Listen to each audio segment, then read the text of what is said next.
Well, I don't think that it necessarily has to do with ancient civilizations at all. It's more just like I I'm just very aware of my interests, I suppose, or at least where some of those interests could lead to. Furthermore, um, and one thing that really, really, really does help is taking the time to actually learn about these things. Like one thing that really helps me get out of a depressive rut is the fact that I will just go back to something I know actually makes me happy. For me, oddly, it is actually just learning. I actually like genuinely learning makes me happy. Like reading and making notes genuinely makes me happy. I like feeling like I understand stuff. Um, it comes in any form, obviously. It's just, but this is something that's like 100% applicable to anybody who just suffers. So all of us. Be aware of yourself. Like, be truly, honestly aware of yourself. Don't be fucking ashamed of your interests, unless they're really cringy. Even then, don't be ashamed of your interests. No, don't be ashamed of your interests. Don't let me put you down. Yeah, don't let this stupid asshole put you down. Like, my interests are fucking stupid, bro. I'm getting a PhD to write about manga. What the hell does that say about me? But regardless, what I'm getting at there is like, but that's something that makes me happy. Like, even when I'm like really suffering and like, especially recently, I've had no motivation towards it at all.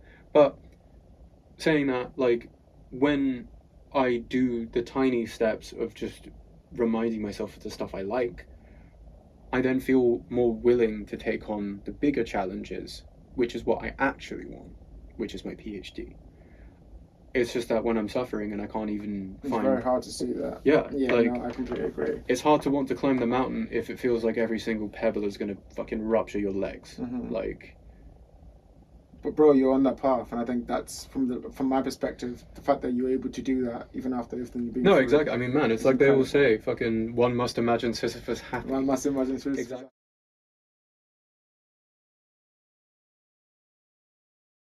Three, two, one.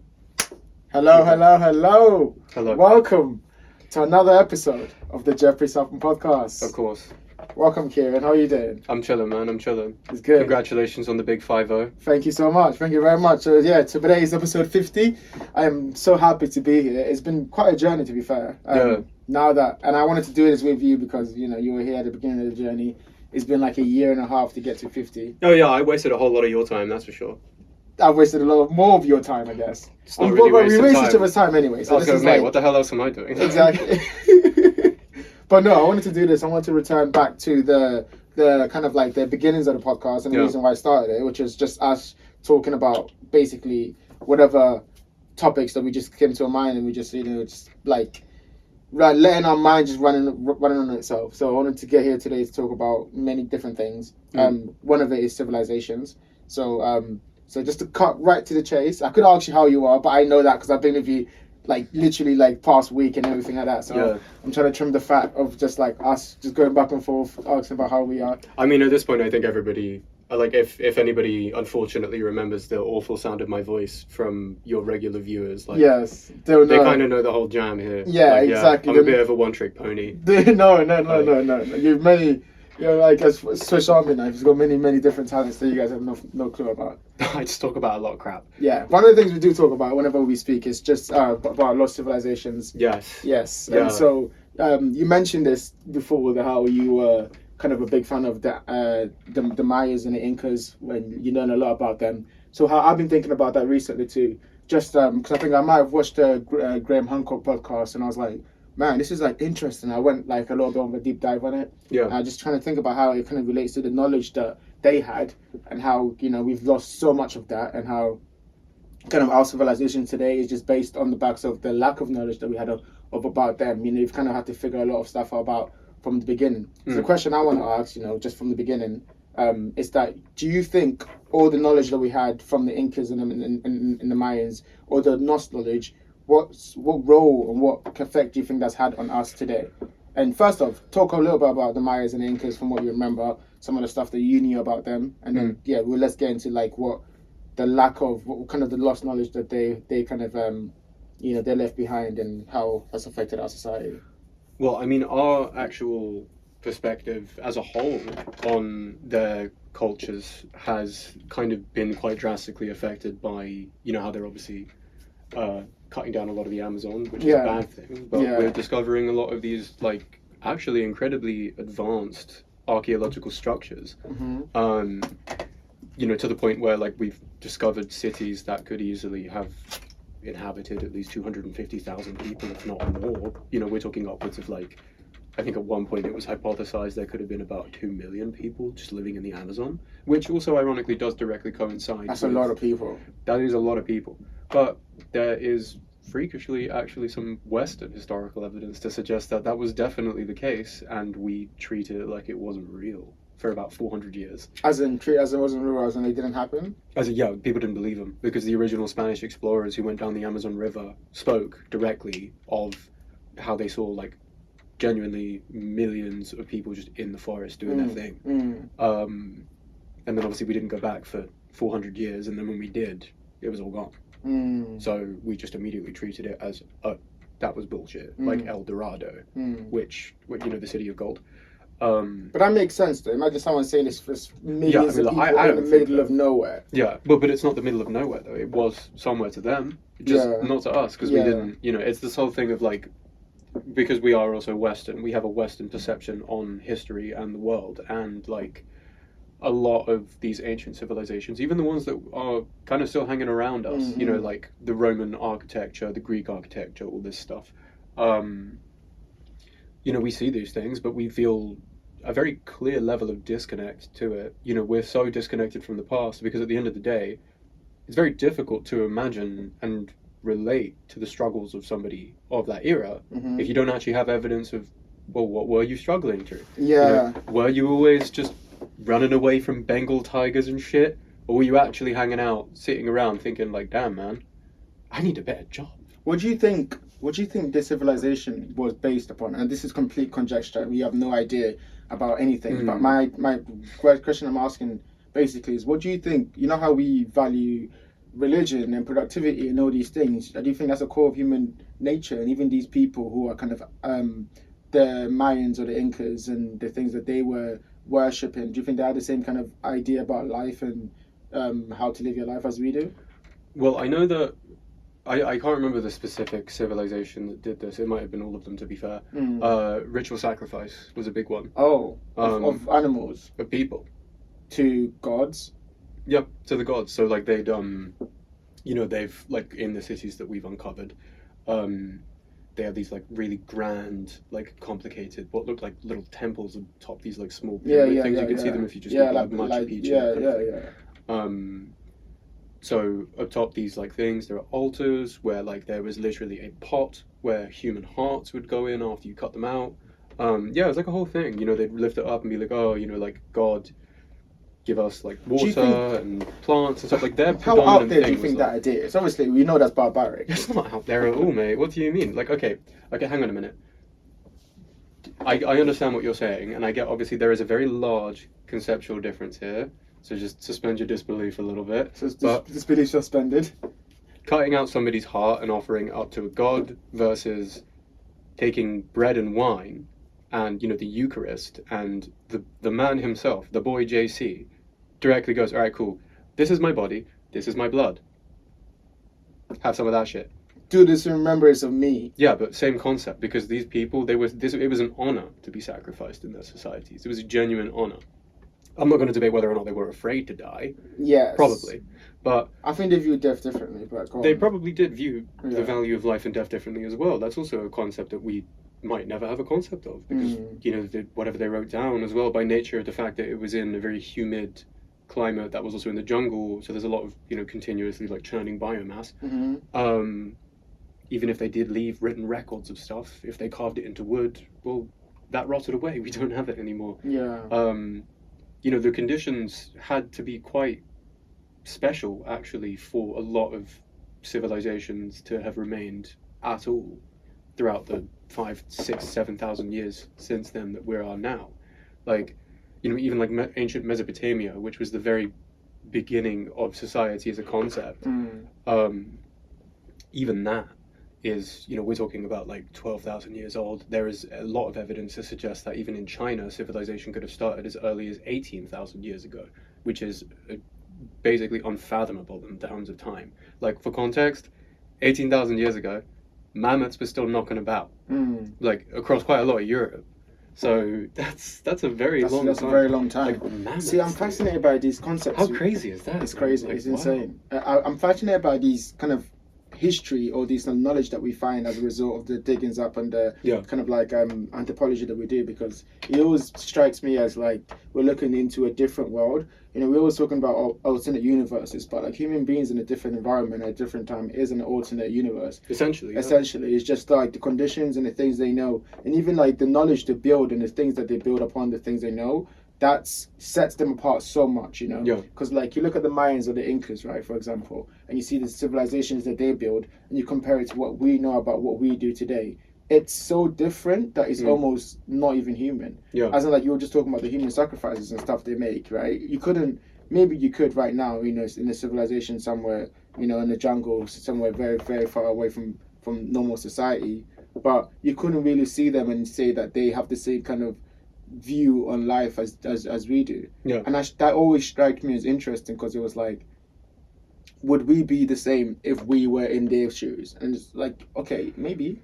Well, if we were in would their you shoes, also sacrifice human hearts to the god of light or fire or whatever the fuck, like, well, if that was my culture and I genuinely believed that my god would be happy if I did so, yeah, I don't think that I'd become this like psycho killer or anything like that, because it was a very heavily ritualized thing. Like, it was an extremely important religious thing for them. It was a ritual instead of just like a mass killing that they did. Yeah, they saw it quite simply as like almost a necessity in order to perpetuate the kind of life that they were living, because in their mind it was only this nice because their gods had received their offerings and gone, right, cool, you guys get another 5 years and then maybe I'll throw a big rock at you or something. But here's the question. Sorry to interrupt. No. Here's the question, because I've kind of like crystallized the idea what I'm just trying to say and answer these questions. How different do you think, or how similar do you think our civilization today would be if they'd kept like written records that preserved throughout that time? Because like we build in knowledge, right, as a civilization. Or do you think there's two ways, right? Do you think we would have kept building on the knowledge that they had, but that would have kept us constricted to that kind of the perspective they had as that society back then? Or do you think society kind of needs to destroy itself and rebuild itself in order to thrive? Well, I think those are two very loaded questions. I understand. But let's unpack them. Let's unpack the first one first. Okay, so for the first one, I would say that no, I don't think it necessarily would have made much of a difference, on the basis that by the time that us Western folk had encountered them, the second that we became aware of the fact that their culture was like not capitalist, not at all concerned with the things that we thought were like civilization, we immediately turned around and went, okay, cool, guess I'll start killing. But do you think we would have built our civilization, our capitalism, without, like, if we knew theirs existed? Like, why wouldn't we just carry on what they had? Well, there is quite a lot of evidence to suggest that, for example, like even in Mesopotamia, there was a degree of geographical understanding in that they knew America was there. Because the Polynesian islands in the Pacific, like that all came about because people went from the Mediterranean into the Pacific, all the way to the Polynesian islands, and presumably also kept going up into Latin America. What became Latin America? I mean. And in that sense, already we're talking like 6,000-7,000 years, culture and society had developed in a completely different conceptual way to how it was already developing in the West. So we were already so alien from one another. They would develop in our own societies, like irrespective of each other. Yeah, like don't get me wrong, they were still obviously an extremely advanced, societally complex place. Like they had a lot of they had social hierarchy. They had like commerce, economy, all that shit. Granted, it was in cocoa beans, but that's because to them, cocoa beans were... That's what valuable to them. Yeah, but cocoa beans were also seen as like, if you drank like hot chocolate in like an Aztec society, for example, you were like of the rank of like a priest or higher. Like you were a really important guy, because it showed, I'm so rich, I can literally eat and drink my money. It's like Pablo Escobar burning money to keep his family. Exactly. It was a big flex for them back in the day. Okay, and then there's the second part of that question. Yeah. Do you think we could have? Do you think? How do you think we build our society today with the lack of their knowledge? How do you think it's changed now that we don't know? Like this is reality that we live in today, which is like the history that they had, all the stuff that happened in them, or the cultures, or the events. We kind of have vague memories or vague knowledge of that. We kind of had our society anyways. How do you think that reflects on us? Our society appears, if we're talking about a purely colonialist way, I think that it essentially preyed on the idea that we had, in a very similar way to this idea of like manifest destiny. We, not just England, I mean like also every empire, so the Dutch, the Spanish, whoever the fuck. They had a very much perspective of like, we are the advanced ones, you're primitive, so we can take advantage of this, and also you have stuff that we want, so we'll just fuck you over, make peace where it's necessary because it's convenient. Like, they're not just going to go to war for the sake of going to war. That's actually stupid from an economic standpoint. They even knew that 500, 600 years ago. There has to be a real incentive to justify killing people, because why would you do that when you can either make peace and trade, or simply fucking enslave them? Like, that was always a very valid option back in the day, and it's something that, yes, it's a very uncomfortable thing to talk about now, but you have to look at, like, that in itself shows us how much societally we've already altered ourselves. Like, now, that was done in a time where human life was not really something worth respecting, or at least, if it wasn't your immediate human lives that you did care about, why should I respect it?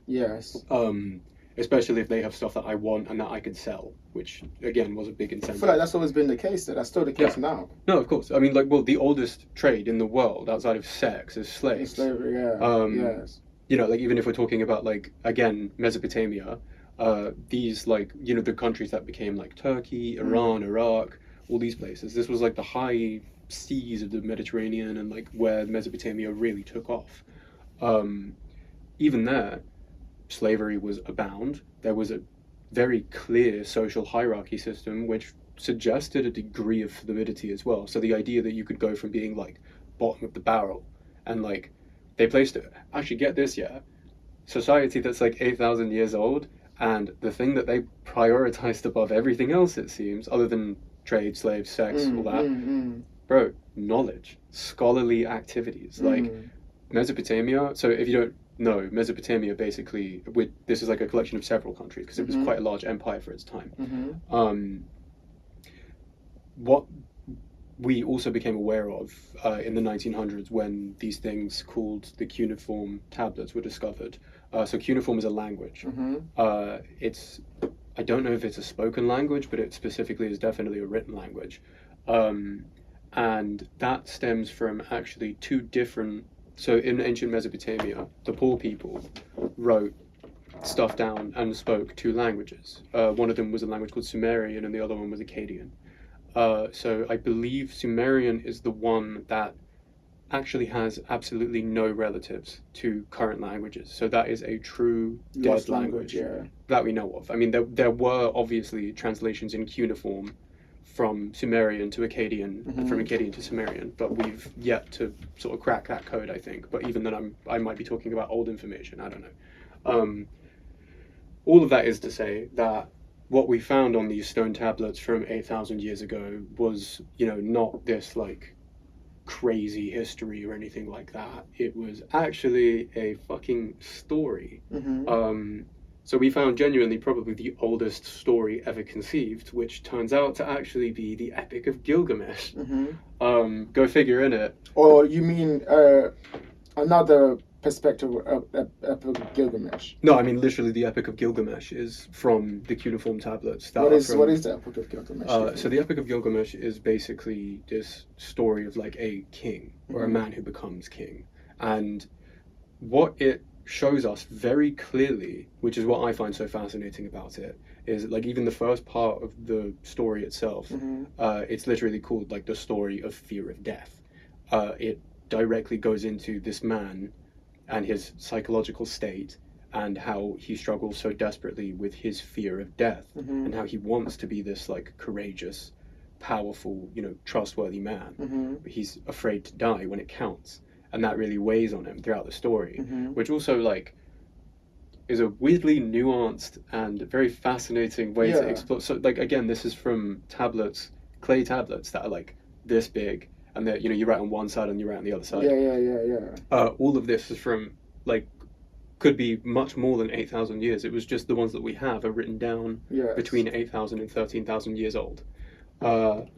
So that's a very, very, very old And also story. that makes you think, right? Sorry, I didn't want to interrupt, but I No, not had at so all. many thoughts when you were saying that. Because So it's first crazy, off, isn't it? It is crazy. Because it makes you think that, because we often think these older civilizations are primitive and they had no ideas of stories or like nuance, but I think they did. And I think human beings have always been the same because we're the same creatures.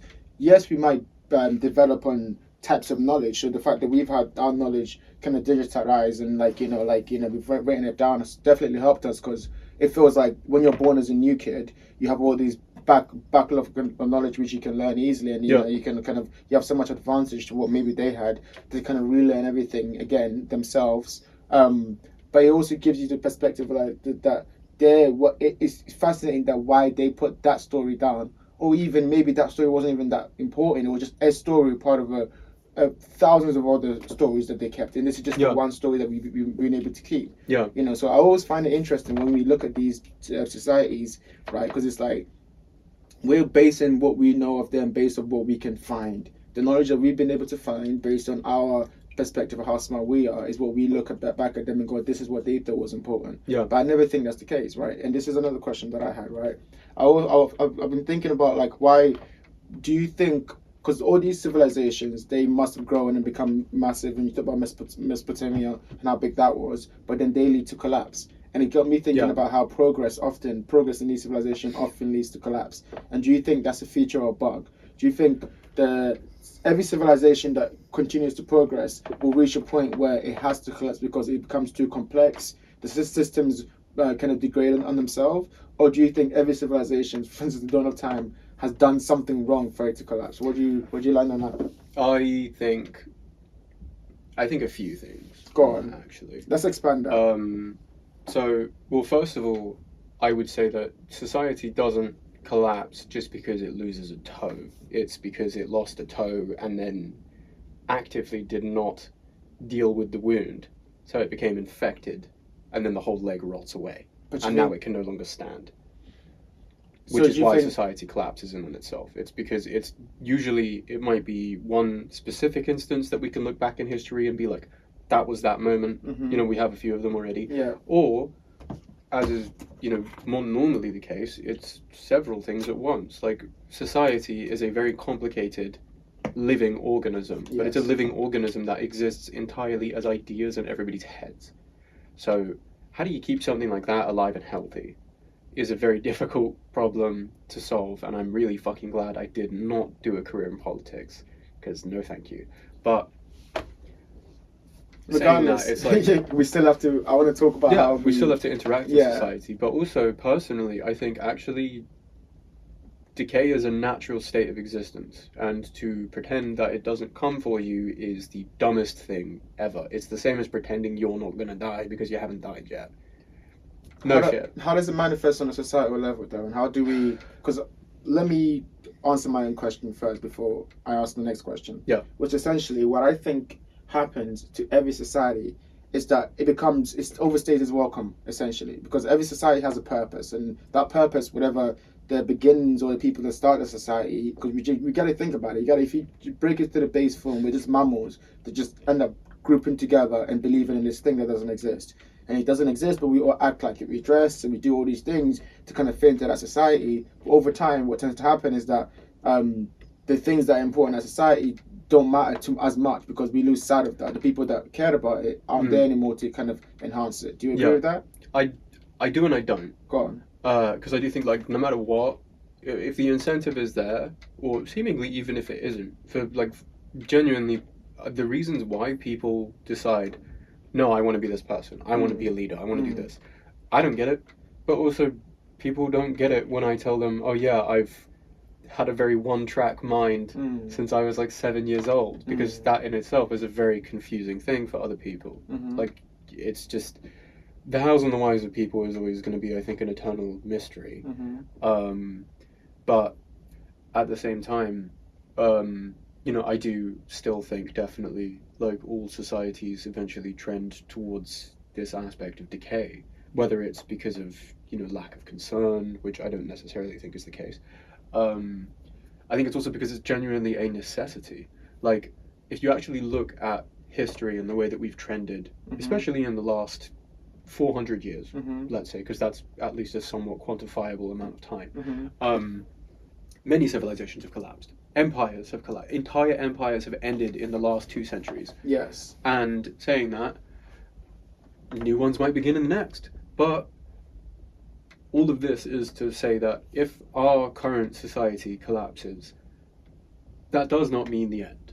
Yes. That was really weird. That doesn't mean the end of humans. That doesn't mean the end of, you know, society as a concept. That just means the end of society as we know it. Yes. But that was equally the case for the Greeks and the Romans and the Babylonians and the Mesopotamians. But no matter what, the one undeniable facet of this seemingly eternal loop of decay and rebirth that society seems to take on with humans is that, one, it changes with the times, and two, every single time that society manages to come back around, it's fucking better than the last one. Like, genuinely. Do you think so? Do you think we... Genuinely, yes. We are presently, from what we can observe at least, yes, we are presently the most equal, diverse and accepting society that humanity has ever seen. Yes, and also which in itself is a fucking achievement. So, you know, Gen Z, pat yourself on the back a little bit, you miserable cunt. But at the same time, also look at all the horrible disasters we've created. Yeah, but there's been always horrible disasters from the beginning. No, of course. I mean, like, but also, you know, this is the first time that we've made large parts of Earth potentially uninhabitable for thousands of years. That's a special one for us. That's a pretty, you know what I mean? Like, good job. Yes. Ain't nobody done that shit before. Which part of Earth are you talking about? I'm talking about all the nuclear hell sites, like Chernobyl, like so much of the so that comes of it then, right? Pacific Islands. If you know the Bikini Atoll. Yeah. So that you know that thing is leaking constantly, like tons and tons and tons of nuclear waste into the Pacific Ocean, which is going to cause a massive blight into the entire ecosystem, which might just speed up the rest of death.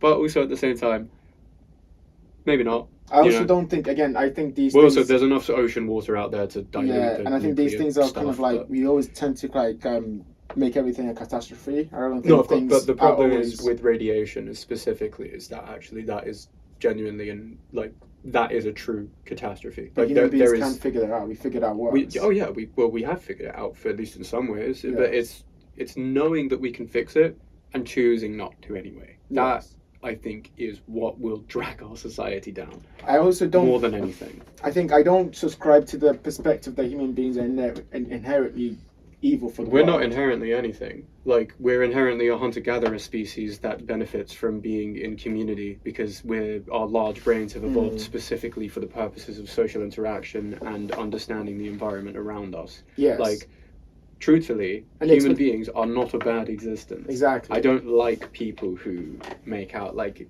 the world would somehow be quote-unquote better off without humans. Like, it wouldn't be better off in any type of way, really. It would simply be the Earth, just without humans. So therefore, without anybody to truly appreciate and also, literally, this is the perspective I always have. Or at least verbalize that appreciation. No, just appreciate it. Because I don't think any other creature can appreciate the vastness of human beings. Not the same way that we do. It can't. I mean, not even human. I mean, the world itself. I don't think that anything else interacts with it quite in the way that we do.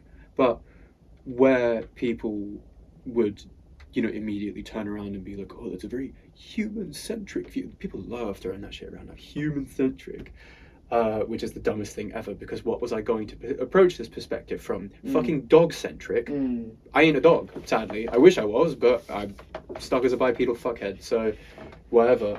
But in that sense, like, what I'm getting at there is, like, when we say all of this, what people very casually choose not to acknowledge is that this human-centric perspective we have is actually the most fortunate thing to have ever been gifted with in the entire universe. It's the ability to look around you and go, shit, man, this is beautiful as fuck. You can't do that if you're a dog, because you genuinely don't have it in you to process it. Like, we can, like, we are the rare case of being able to appreciate, like, you know, if you really wanted to, you could get super up close to something and like pull moss off of a rock and look at that. Maybe there's bugs in it. You know what I mean? There's the whole world in that moss, which you're capable of holding and feeling and basically experiencing as a human being.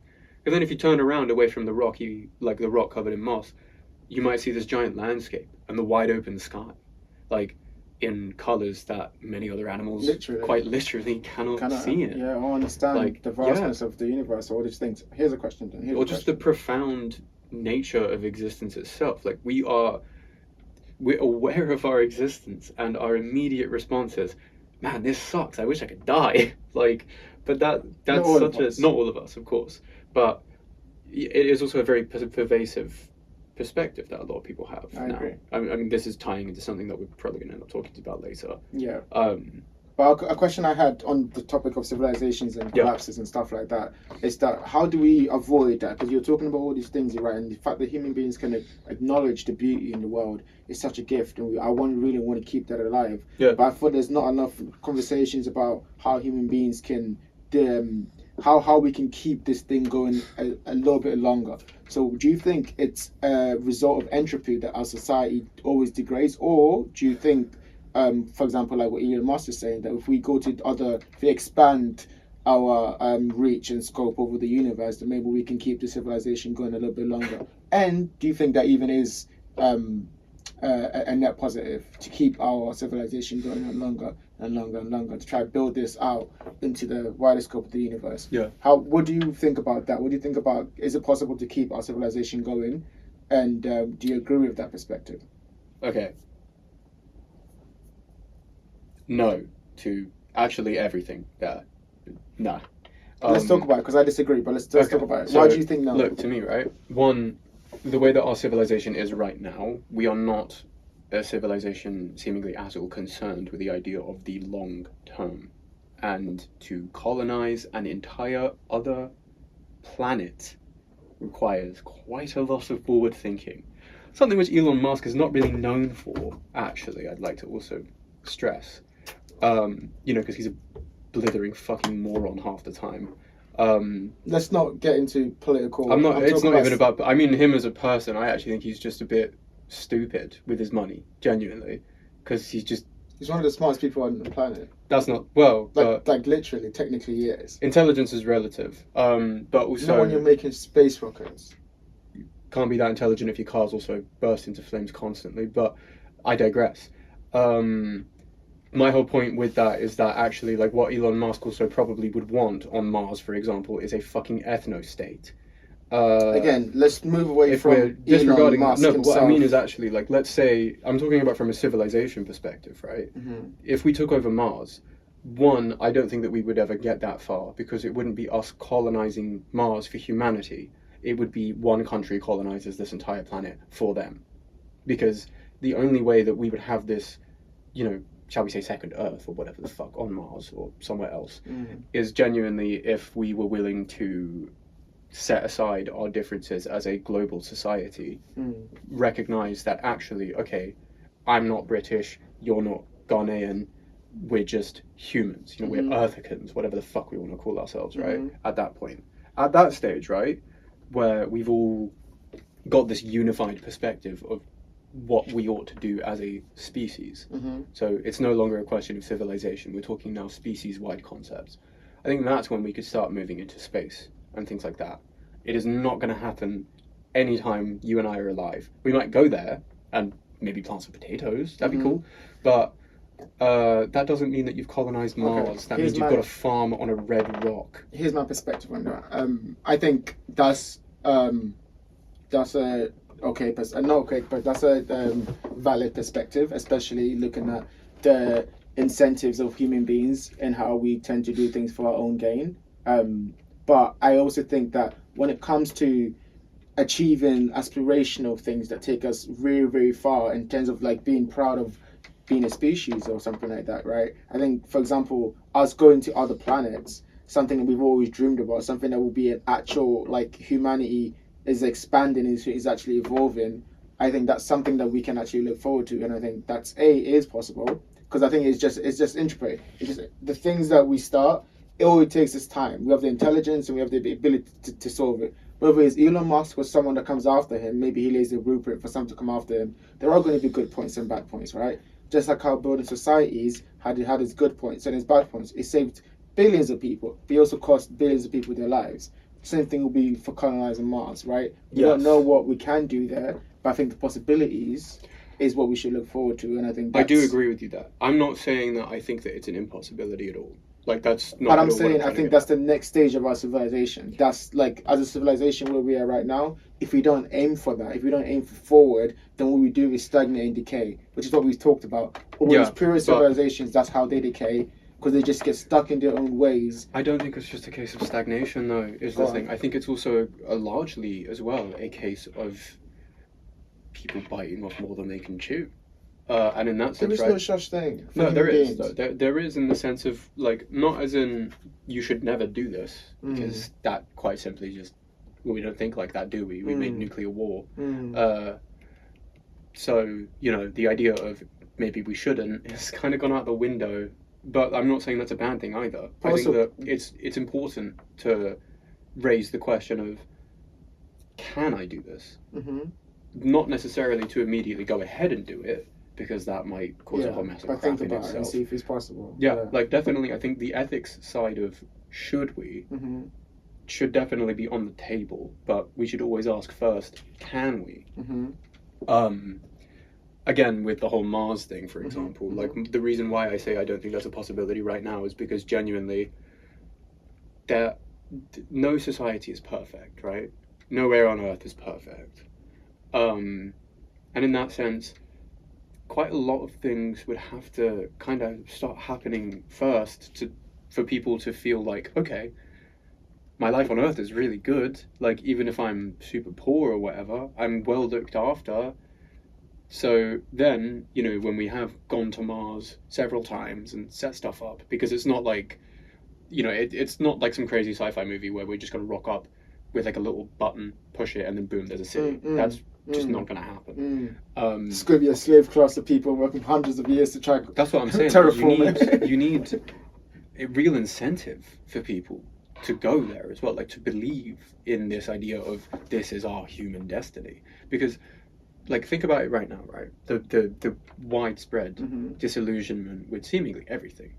Particularly politics and society right now amongst people our age, which I also think is largely attributed to like, just economic factors, really, and various other things, but predominantly economic right now, because we're in a bit of a shitter.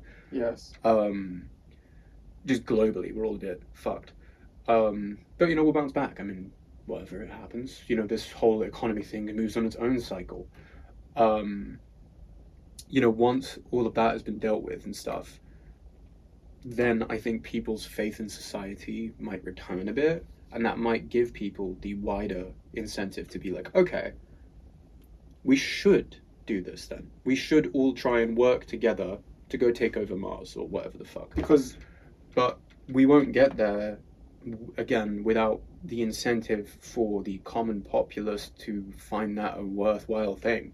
Like, you don't think going to Mars is a worthwhile endeavor? I didn't say that at all. I think it'd be fucking awesome. Or the populace, you don't think they would? I would love to go to Mars, personally. Not forever, but just, you know, see it and go home, I guess. But, like, no, I don't think, because realistically, right, if politicians around the world were like, okay, lads, we've set up an international council, all of us together, we're going to go to Mars, people would probably turn around and be like, that's cool, but I can't fucking afford to eat in your society right now. Can you give me some money instead, please, instead of building a fucking rocket to go to Mars?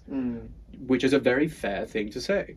Like, you know, Elon Musk can say and do whatever he wants, because the man quite literally has billions at his disposal and makes absolutely no secret of using it however he wants.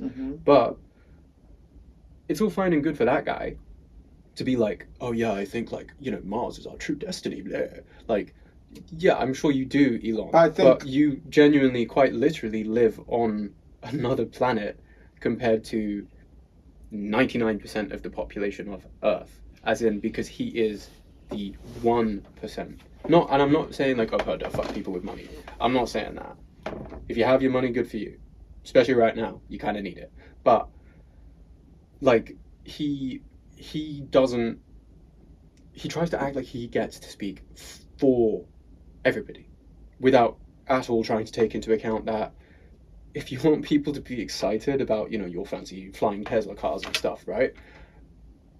They will be, but they will only be excited when they feel like, okay, I can afford my food, my rent, my bills. Well, we can afford food. No, no, we can, but not everybody can. And is my point. Okay, here's my perspective. He doesn't speak for all of humans, is what I'm saying. Because I agree. Until we can all speak together and be like, all right, cool, society. But that would never happen. We will never have one voice. Yeah, okay, but that attitude is exactly why it won't happen then. No. Look, I understand. Why can't we be a unified species? Look, I understand I understand what you're trying to say, and I do agree. And I'll take the point by point. First point about human beings struggling and how the struggle is actually what's going to keep us not from looking above, because we're like, actually, let's fix what we have here. Yeah. We have so much issues on Earth. Why don't we fix the issues on Earth before we actually go? That should be the priority, in my opinion. But I think that, like we've said, and we've talked about all these civilizations, maybe we can't fix all these issues on Earth. Maybe the problem is that we're actually enclosed. Maybe the resource is the issue. Not that we don't have the ability to. There's so much on land here for us to actually resource it. That is an interesting idea. But maybe the problem with us is that we're too limited in our perspective of what we can do on Earth. Yeah, that our scope of what was possible, that we actually need some madman to be like, actually, I'm going to go to Mars, what we've never actually done. Our civilization needs to be upped in terms of what we think is possible for each individual human being to do, right? Yes, you're right. We're all fighting for resources here, and so our politicians are self-preservatory, whatever that word is. You know, they're preserving themselves in what their interests are. Yeah. And they'll keep doing that because that's what the incentives are there for. But if we introduce a new, I think, and I have a kind of hopeful view of human beings, if we introduce a new perspective of, well, actually, I want to be part of a race that actually colonize Mars. We've seen us do this before. We built buildings for 300 years and built pyramids and all these things. So I think if there's an endeavor which is big enough for human beings to try to view it as like, this is something that was worth my life and my children's life, then it'll be something that will change the consciousness of human beings to try to aim it. Elon Musk himself is just an image, a mask. And I think to do what he's doing, you have to be polarizing, because there's going to be so many people who will look at you because you're rich. Anyway, you can't do this unless you're rich. Yeah. You can be like Bezos or like Bill Gates or whatever the fuck them guys are doing, which is like keeping the status quo, or you can try to smash the status quo, and then his personal beliefs out, whatever the fuck he's doing. Oh no, I'm not even talking about that. I'm saying that's what he's doing, but his goal that he's trying to aspire to is something I think each individual being needs to be able to look forward to, because I think we've lost that as human beings. Yeah. Where we have aspirations. We do fall into this trap of cynicism. Not that you're doing it, but as in like we fall into this trap of cynicism as like, oh look, like we want to go to Mars, but we can't even feed our kids. Yeah. Which is true. But like we have to have some perspective of like, we are trying to do more even while we're still trying to fix the problems that we have here. Otherwise, we're going to be stuck in a circle. I do think it's very important to think about the future. I do. And I think it is good to give people this dream. Because another way for more, some sci-fi shit, you know what I mean? No, of course. I mean, dude, another way to look at it is, right, like, I say all of that, right? But genuinely, I want him to make the first rocket that goes to Mars.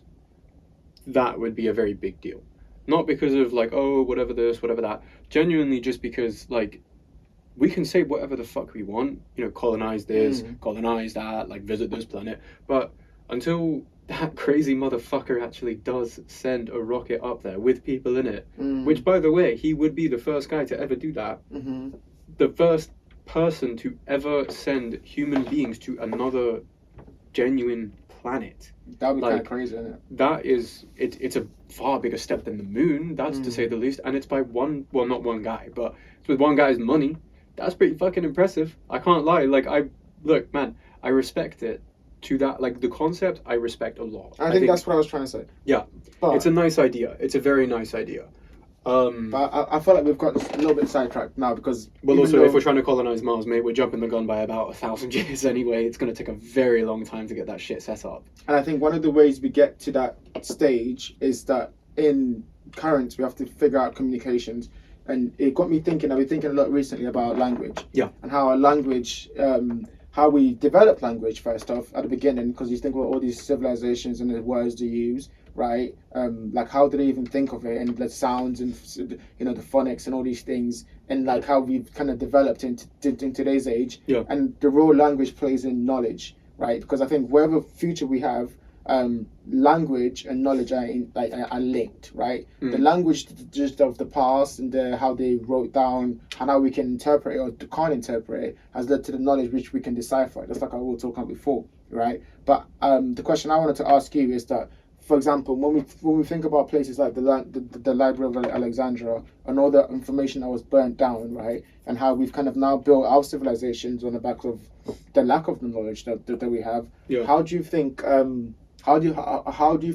language evolves over time, and what role do you think that plays in our accumulation of knowledge? You know what I'm trying to say? Yeah. I think language. I personally view language actually as an art in itself. Says the writer. No, genuinely. Because, like, think about it, right? If, like, all I work with are words, and Yes. technically by that logic, what I'm working with is sounds, because I might write something on a page, but how you read that in your internal voice or aloud or whatever, that comes down to how you speak, which then becomes a question of, well, what is speaking? It's technically music. Music is just noises, sounds strung together to form a cohesive thing. So technically, when you're talking, you could make an argument for the case that actually you're kind of singing. In that sense, what I'm trying to get at with this really long-winded bullshit answer is I actually think that, like, the one true universal concept is art, and music specifically, because music, without requiring any words of any kind that would be recognizable, no matter what culture you're from, you can still understand it and go, yeah, I like that. I like how that sounds. Because really, that's all language actually is. It's just that your brain makes a different kind of association where it takes the noise of what is said to you and goes, okay, this is represented with these concepts. Okay. And that's what these things tie into. Okay, let's unpack that then. First off, do you think language is alive then? Do you think language is like a sentient being which we carry as a society through time with us? I absolutely wouldn't say it's sentient at all, but I would say that it's... I get what you're trying to say. It definitely evolves and changes. On its own, right? Not And then necessarily. Because we're what drives language forward? It's people who use it. Therefore, if a new word comes into existence, how do you decide that word? How do you... Like, who gets to decide what is a new meaning? Yes. Who gets to decide the reinterpretation of old meanings? Us. True. But it's also in the sense of, like, you can... When it comes to language evolving, I think of it more as the perspective of, like, it changes with the times, it changes with the people, like the kind of language you use, the way you use that language. Yes. So much of your tone of voice will indicate the kind of emotional or mental state that you're in, for example. The way that you talk to somebody, even the kind of words you use to talk to somebody. Like, if I'm like, for example, when I'm like dealing with heavier shit going on, I do find that I curse a lot more.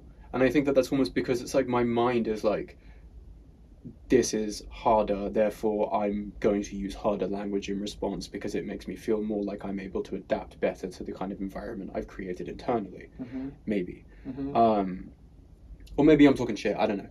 But I think that strikes a chord though, and I think probably. I can relate to that. Because it's also, think about like how words are spoken when you sing even as well then, if you wanted to go like that. Or like, let's say with art, like visual art, right? You're a painter. The kind of brushstrokes that you make indicate how you were feeling at the time of painting it, even the kind of colors you use, the way that you, like, what you focus on in the scene, things like that.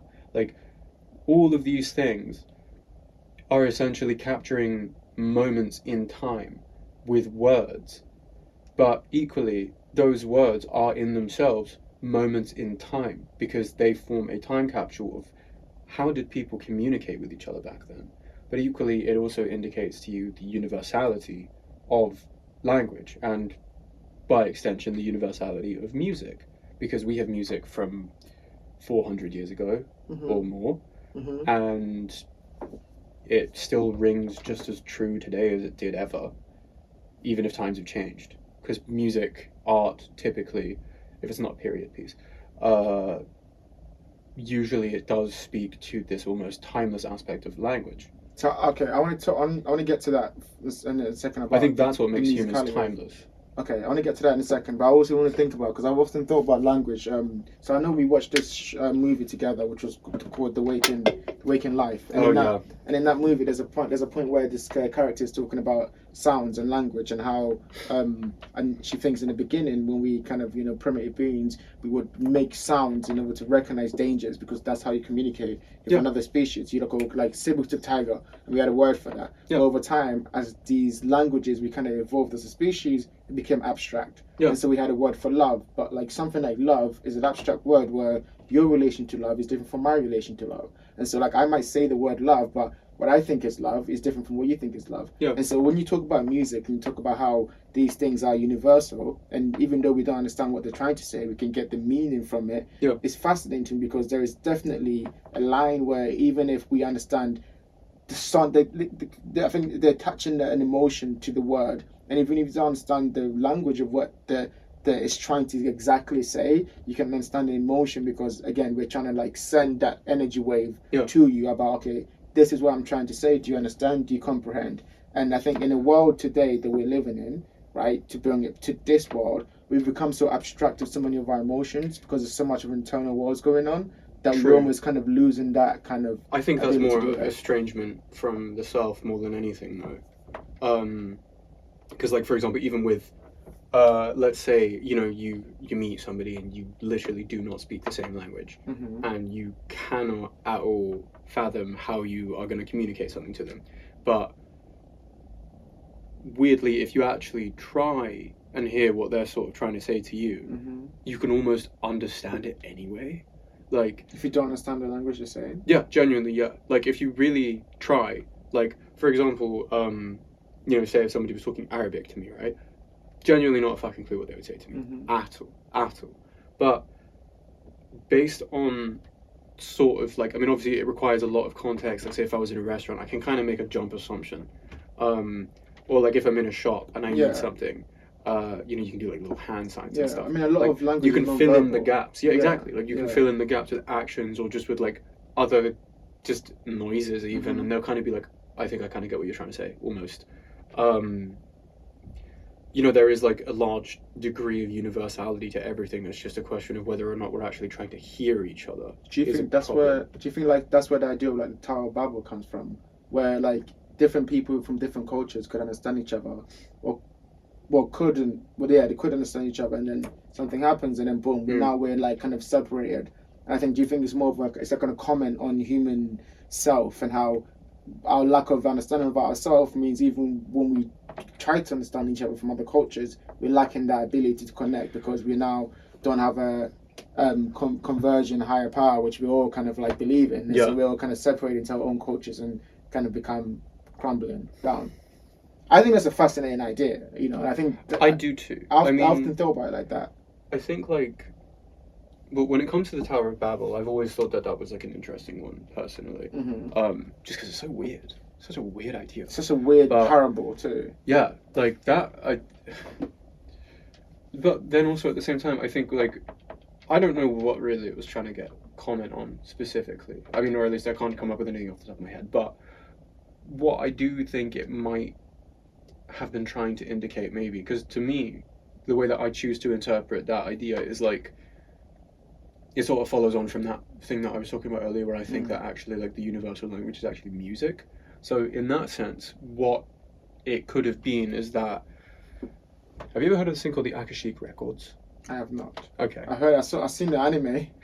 Is it? It's an idea. Akashic Records. Yeah, okay. Well, crazy. It's not great, but yeah. It's a thing that doesn't exist, so don't worry. But it's an idea. The idea is basically like it's the quite literally the music of the universe, because we can go into so much esoteric bullshit. Okay, look, Please do. maybe next time. No, maybe go next into the time. story. What do you mean the We'll be music here of for the universe? hours. We'll be here for What hours. do you mean the But universe? if we're just talking about that, Mhm. what I mean by that is like, it's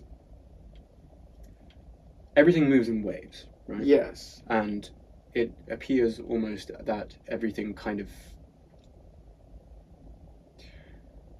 existence itself is kind of like fluid. You have to imagine it like that. Yes. And what the Akashic records are is like the ripples on the surface, the ripples that we can see. And Mm-hmm.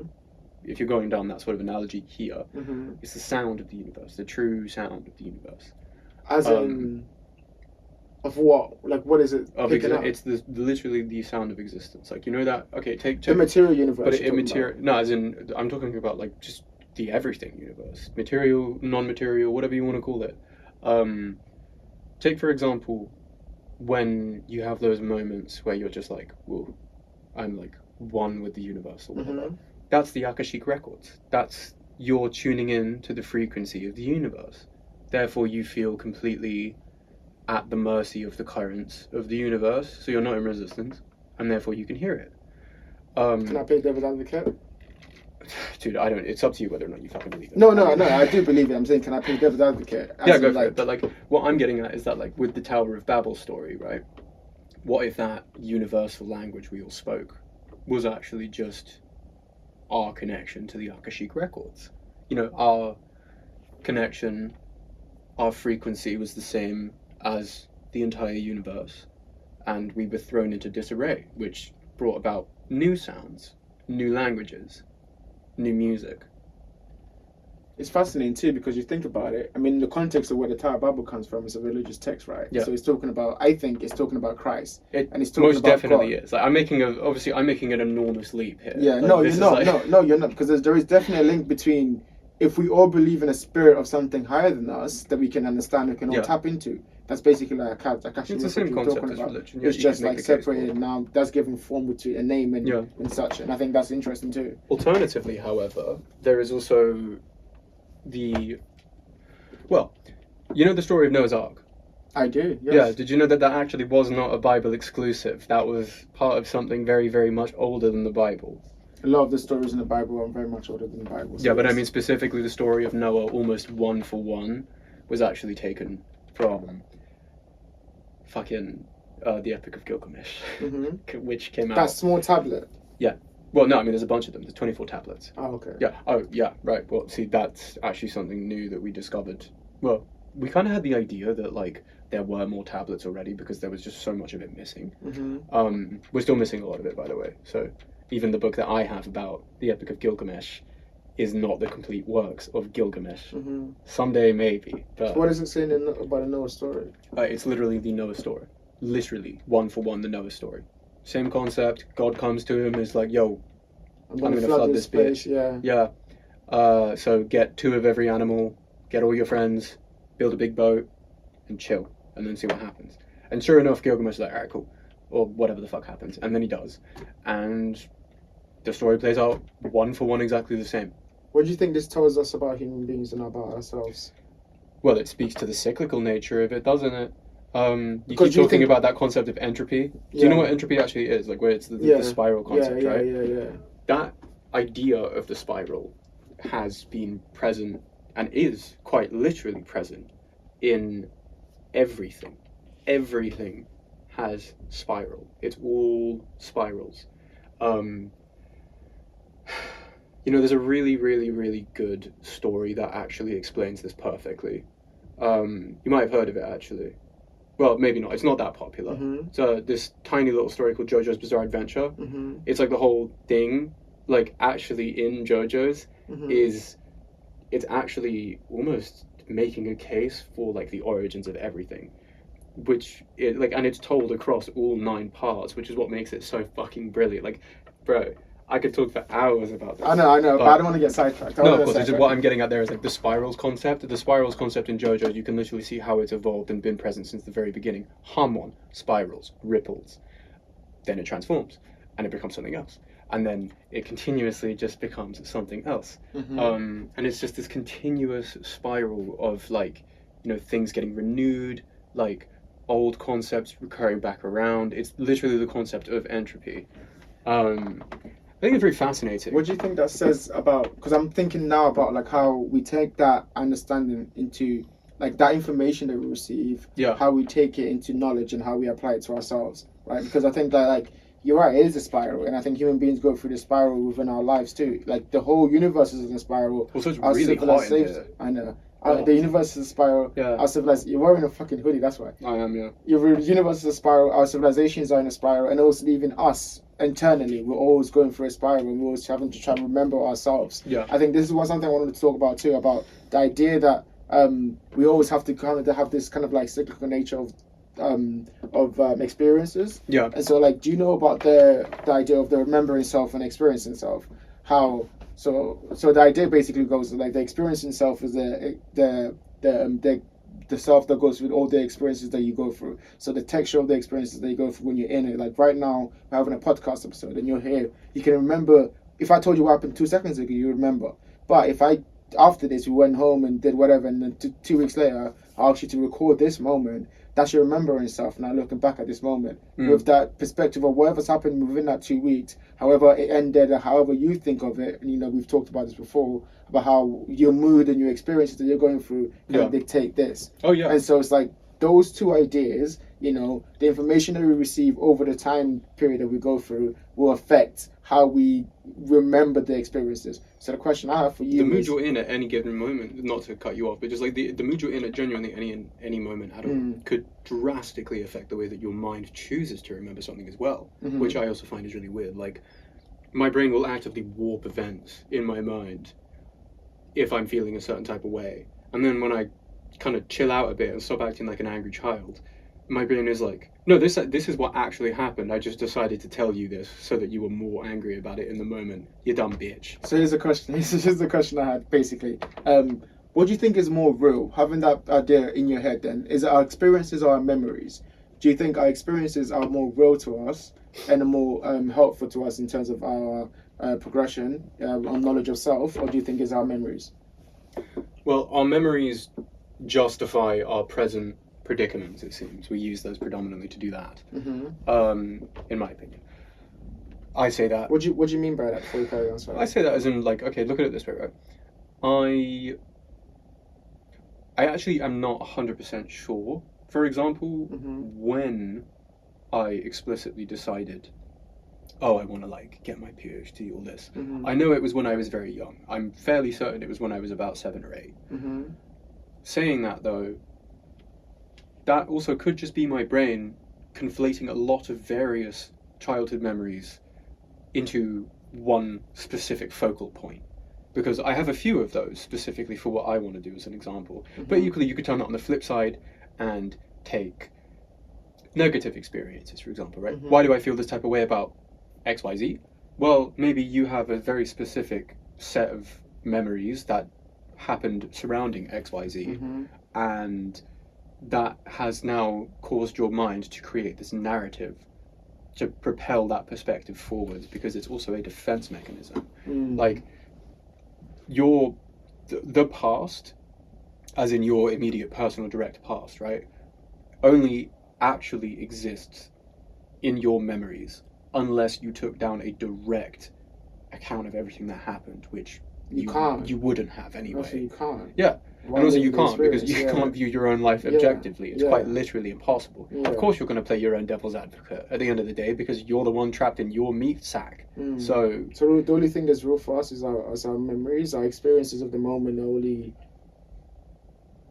They're only like in the moment real. Like, moments are transitory, but memories can be set in stone even if they're the wrong kind of stone from which they were cast, is the thing.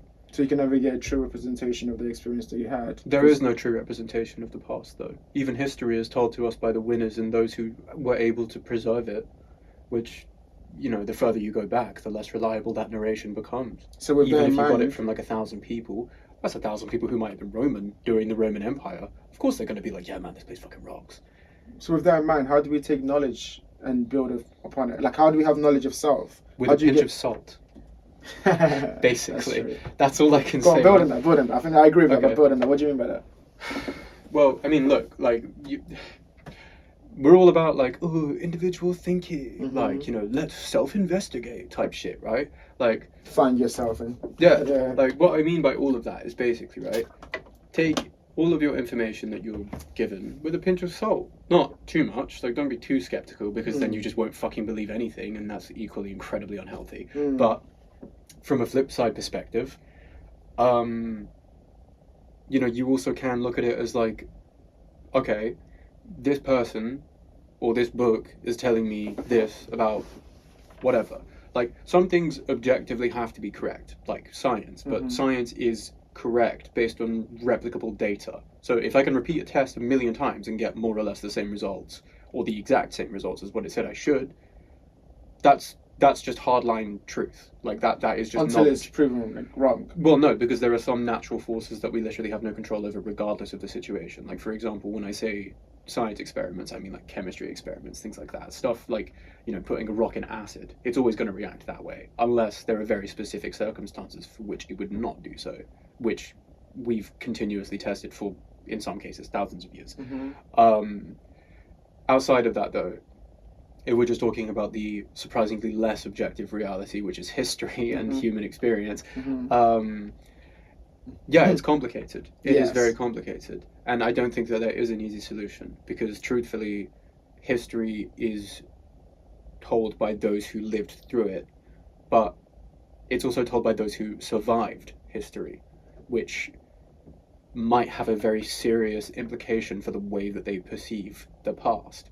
The past is the past. That does not mean it's set in stone. It means that whatever happened, happened.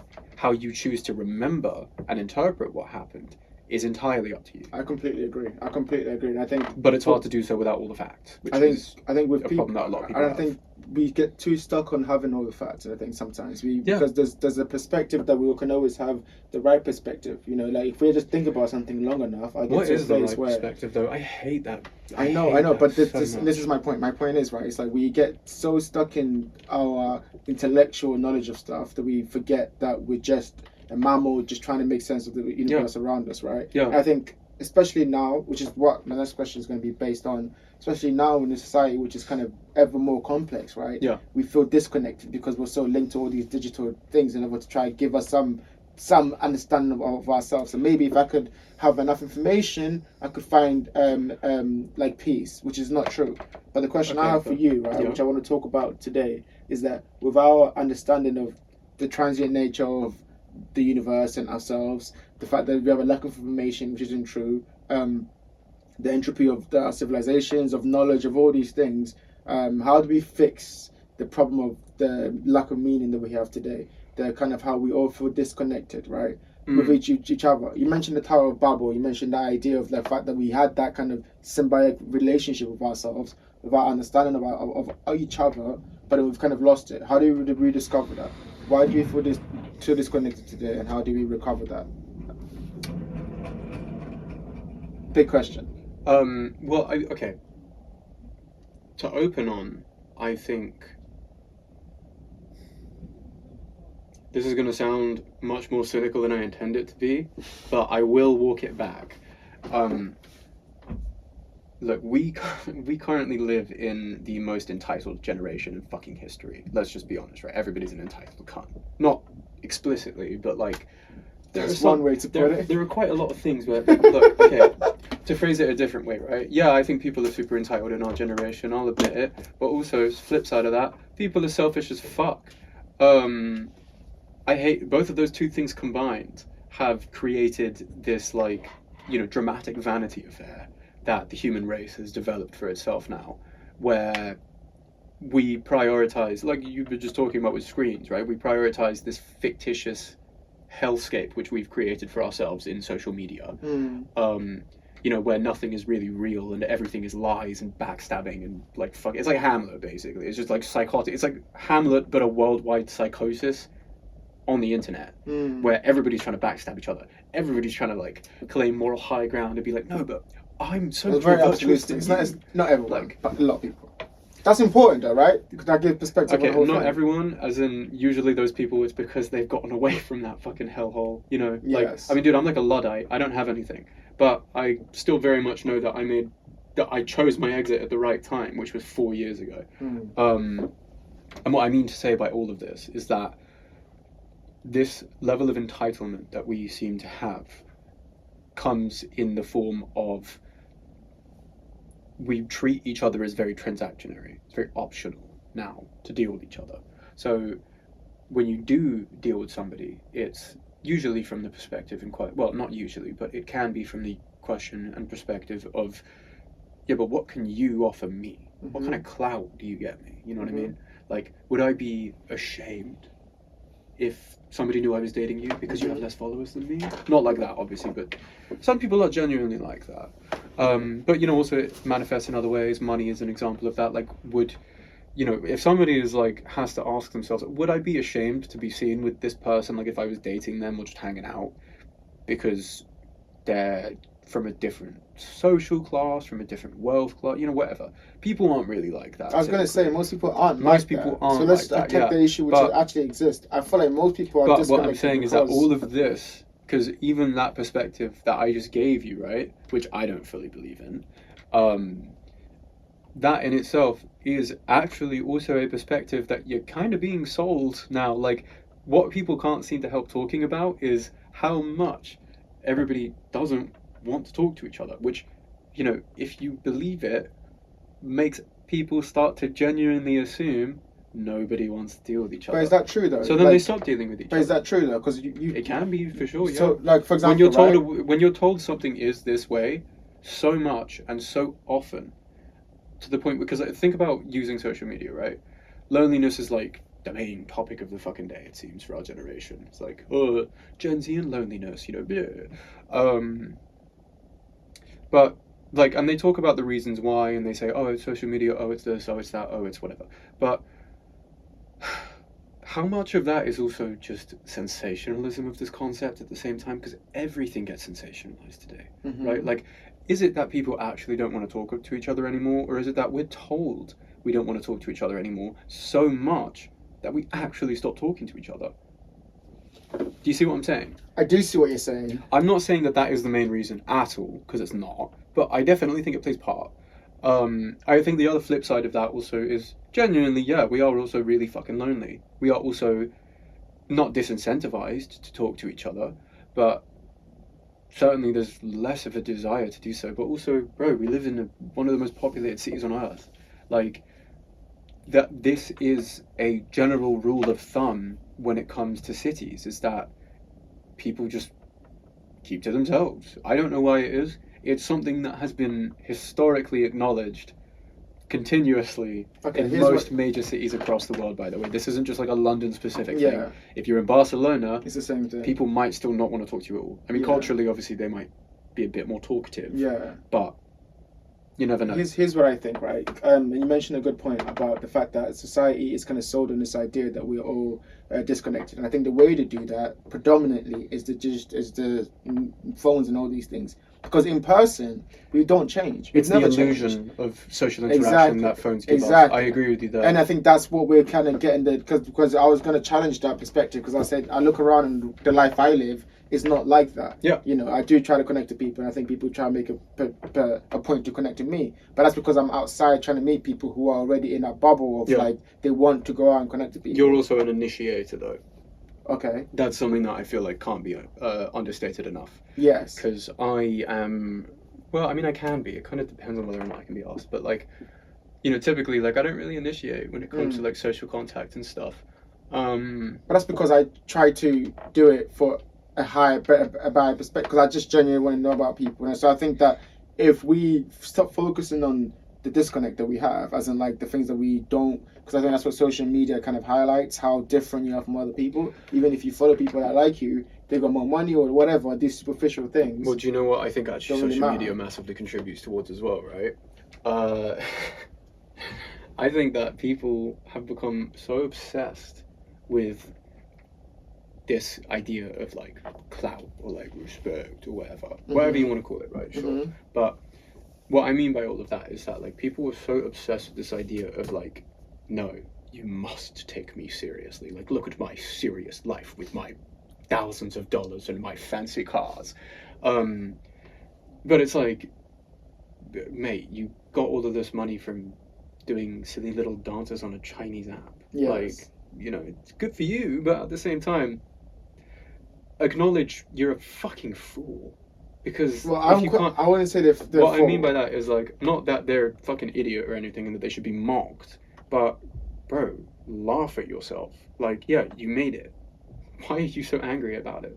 Why are you so serious about it? Like, especially if you've made it. Like, man, that's the time when you just kind of you really should just be like, cool.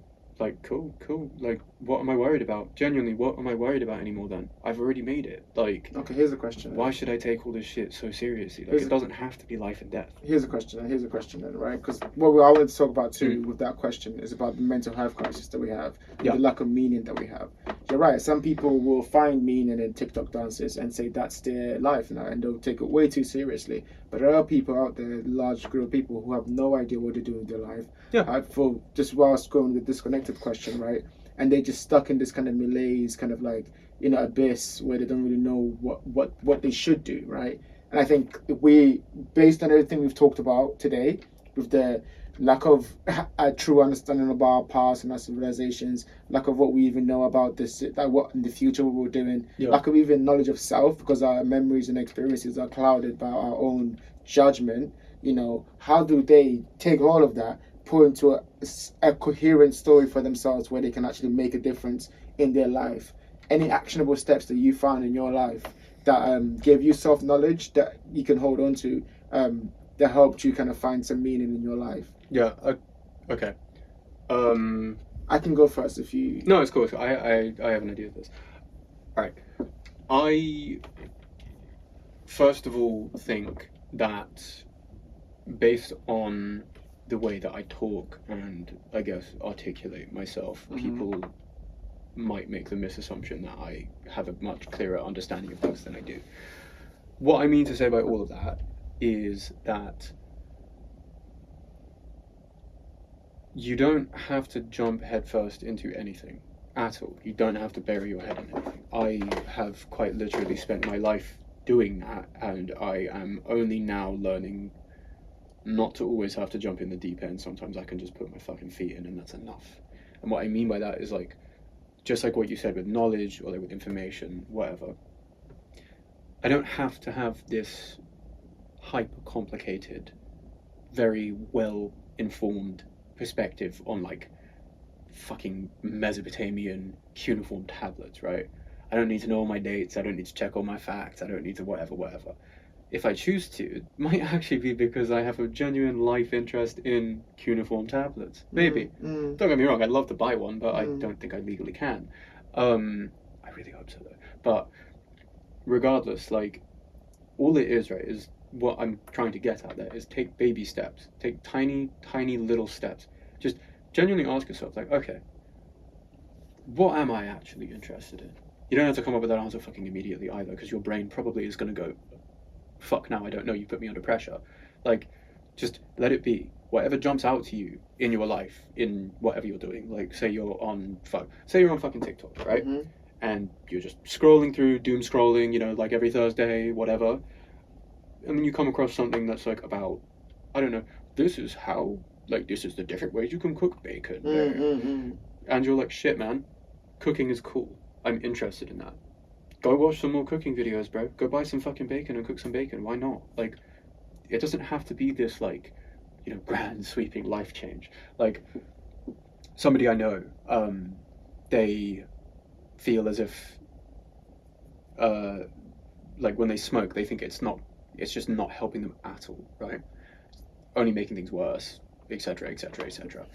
I'm not going to debate whether or not that's the case. I personally think it is. But I also think that making this enormous sweeping change in your life, because the thing is, this person, they always do this, right? They always do this, where they'll get into a state where they're like, I need to change, but I feel like I can't change, and I'm extremely frustrated with myself as a result of that. So I continue doing nothing, and it perpetuates itself.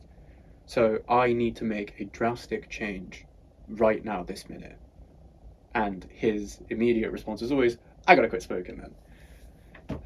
give it a week, he's right back on the saddle. Because the thing is, right, he is right. He does need to make a change, but he doesn't need to make an enormous lifestyle change. I'm not saying that not smoking is this huge lifestyle change, but also at the same time, let's not pretend it kind of is a very big change to at least your your daily structure. Like if you're, especially say you work in a bar, right? You get 5 minute smoke break every so often. That 5 minutes you cling to, bro. You fucking cling to that stuff, especially on a busy night. So to knowingly forego this, it means you literally are aware of the fact you've now also removed that 5 minutes you had to just take a breath. You don't have to smoke, though. You don't have to smoke, of course, but if you're out there, you probably will. What I mean to say by all of this is, like, basically, you don't have to make these enormous sweeping changes to your lifestyle. You don't.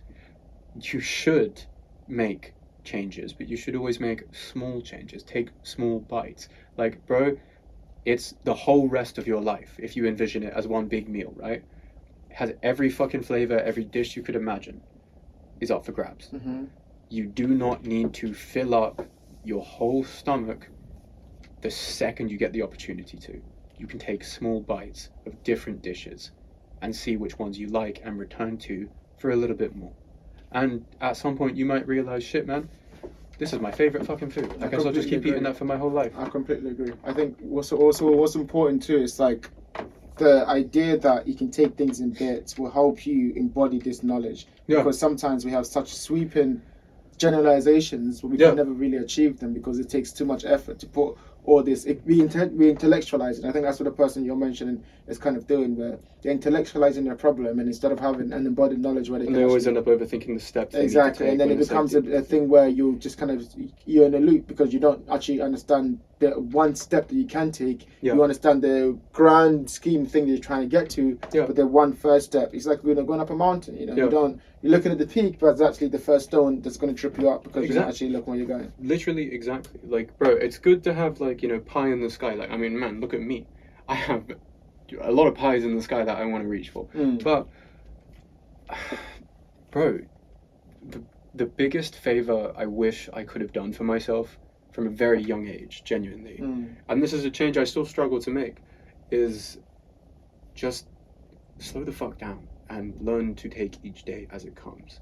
Like, if you have a week planned out, good. Like, keep planning your week if that helps you. You don't necessarily have to. I don't think it's a requirement for everybody, but it can really help. But also just, like, just take each day as it comes. Like, if you wake up one day and you're so, if you struggle with it, you're so incredibly depressed that you genuinely can't get out of bed, sometimes you need that. Because also, to get to that point in the first place, your body has been trying to talk to you, your mind has been trying to talk to you and tell you, I'm in pain.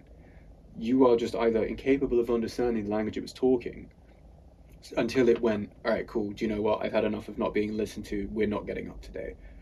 Or you actually start listening and trying to just, again, take small steps to soften that, like, scar tissue that depression creates in your mind. That's all it is, really. Like, I mean, shit, I just went through about 2 weeks of a depression episode, but even then, I came out of it yesterday, or the day before, I guess, technically, but, like, it's because I decided to make a very small alteration to my daily schedule of being depressed, and it actually had a really profound impact. And it was something as simple as just trying to write even a tiny amount of notes about something I just thought would interest me. That's actually why I got into the Epic of Gilgamesh, is because genuinely I just picked it up and went, why not? Ancient civilization could be interesting. I read the introduction and I was immediately sold. Sorry to cut you off. I know that I would love to keep going, but I know we're going to get probably kicked out soon. But on that topic, on that last topic, so you mentioned that one of the ways that you've kind of got out of this is by studying all these different histories and kind of civilizations, I guess, knowledge, or just knowledge in general. Let me land the question. Okay. But the question I was going to ask is, how was, throughout your search for knowledge, right?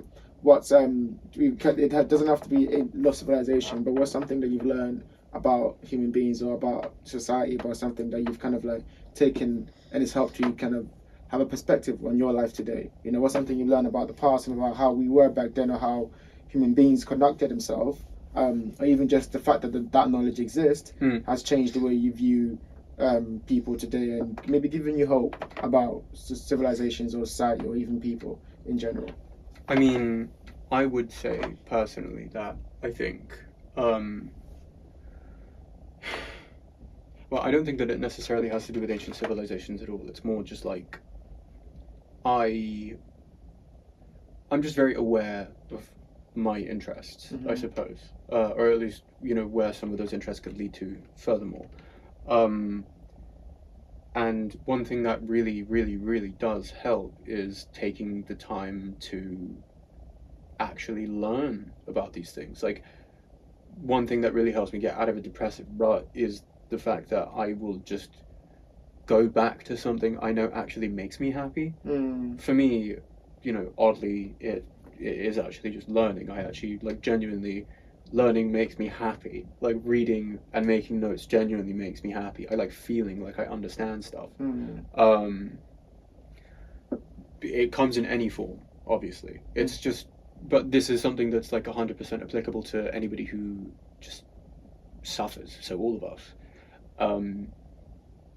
Be aware of yourself. Like, be truly, honestly aware of yourself. Don't be fucking ashamed of your interests, unless they're really cringy. Even then, don't be ashamed of your interest. No, don't be ashamed of your interest. Don't let me put you down. Yeah, don't let this stupid asshole put you down. Like, my interests are fucking stupid, bro. I'm getting a PhD to write about manga. What the hell does that say about me? But regardless, what I'm getting at there is, like, but that's something that makes me happy. Like, even when I'm, like, really suffering, and, like, you know, especially recently, I've had no motivation towards it at all. But saying that, like, when I do the tiny steps of just reminding myself of the stuff I like, I then feel more willing to take on the bigger challenges, which is what I actually want, which is my PhD. It's just that when I'm suffering and I can't even it's very hard to see that. Yeah, like, no, I completely agree. It's hard to want to climb the mountain if it feels like every single pebble is going to fucking rupture your legs.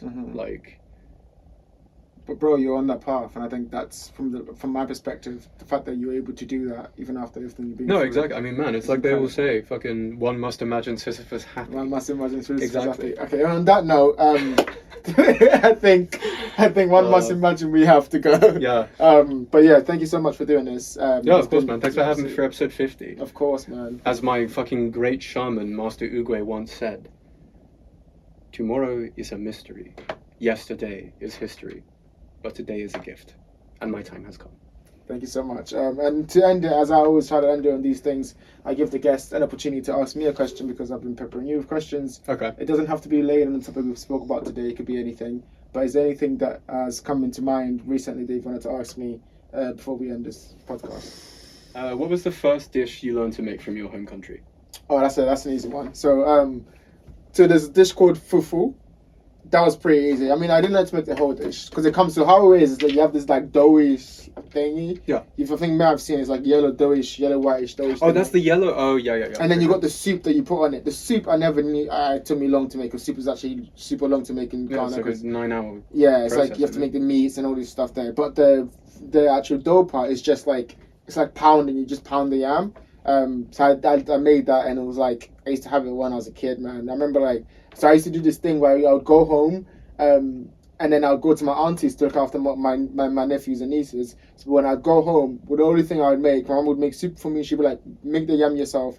This is me at like 12 years old, mate. Yeah. So 12, 10 years old, going home from primary school, from high school, just making the yam, pounding the yam, eating food, getting out again. Like, it was just like constant for like 5 years. Yeah. And so I have that memory like seared into my mind. That's sick. Of me doing that. It's so fascinating too. You think now I'm like in this culture, I'm like doing these things, and it kind of feels so alien to me that that I'm here doing this in this podcast studio, whatever. Yeah. But like, you know, when I'm back at home, I'm like, and you're gonna go home and make some fufu. Like, it's just such a crazy kind of existence. It's just the entropy of it all, man. Literally, because I'm pretty sure the Mayans were talking about podcasts and stuff like that while they were making exactly. Yeah, like, damn, bro, what do you think Joe Rogan's gonna say next? Yeah, bro, I don't know. That Gilgamesh guy's spitting, bro. Like, I don't know what he's doing. He's writing into little notes, bro. But that's what it is, and I think that's also interesting. I think these things live past us. You know, we're talking about the story of Gilgamesh, some of all these stories that Noah and all these things. I think they're just what survives. Yeah. I think that's what the beauty of it is, just what survives, and